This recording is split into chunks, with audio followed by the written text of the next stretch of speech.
We've all faced the frustration of an important draft that lacks impact or sounds overly aggressive. Often the issue stems from a structural misalignment between your intended tone and the grammatical voice you've selected.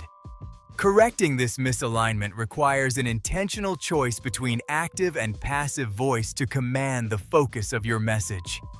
This graphic illustrates the mechanical difference. In the active voice, the primary actor performs the action directly onto an object. In the passive voice, the object moves to the center of attention, receiving the action or its result. Every sentence acts as a camera lens. By placing specific words at the front of your sentence, you direct the reader's attention toward a specific target. These panels show the contrast in focus. You can prioritize the primary driver who initiates change, or you can prioritize the condition or quality that exists after the action is complete. Choosing between these structures gives you the strategic power to control the narrative focus of any professional document. The active voice relies on a three-part linear structure flowing from left to right: the subject, the action verb, and the object. This structure creates forward narrative momentum and establishes clear causality by showing exactly who did what. The passive voice architecture reverses this flow. The receiver, the quarterly reports, is promoted to the subject position. This requires a two-part verb, a to-be verb plus a past participle. The original actor can optionally be appended at the end using by. The active voice establishes direct accountability, while the passive voice highlights the ultimate outcome when the actor is irrelevant to the message. Under this magnifying glass, the verb's function changes. The active verb finalizes describes a process, a kinetic movement. The passive participle finalized acts as an adjective, describing a fixed, finished condition. These distinct grammatical states serve different purposes, depending on the business document you are writing. You deploy the active voice for executive summaries or persuasive arguments where momentum and clear accountability are required.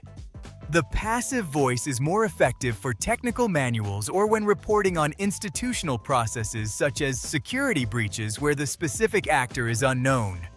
Selecting the correct structure aligns your grammar with the document's strategic intent. The most common failure point during conversion occurs when the auxiliary verb fails to match the newly promoted subject. This matrix shows how the to-be verb must adjust. A singular subject requires the data is verified, while a plural subject requires the findings are verified. This five-step method ensures accuracy. 1. Isolate the receiving object. 2. Promote that object to the front. 3. Select the matching auxiliary verb. 4. Transition to the past participle. 5. Optionally append the original actor using by. Watch this physical transformation. The actor, the human resources team, moves to the end. The object, the guidelines, moves to the front. The active verb distributes then splits into the auxiliary are and the past participle distributed. Treating sentence structure as a mechanical formula eliminates guess verb and ensures subject-verb agreement in every draft. This blueprint summarizes the core logic. The active voice provides kinetic force, while the passive voice describes a resultant state. Choose the actor first or object first workflow depending on your narrative goal and rely on this five-step checklist to re-engineer sentences during editing. Apply these tools to your next email or report. Verify the grammatical focus of each sentence matches the specific reaction you want from your reader. Using these mechanical choices allows you to define exactly how a reader perceives your message and where their attention is directed.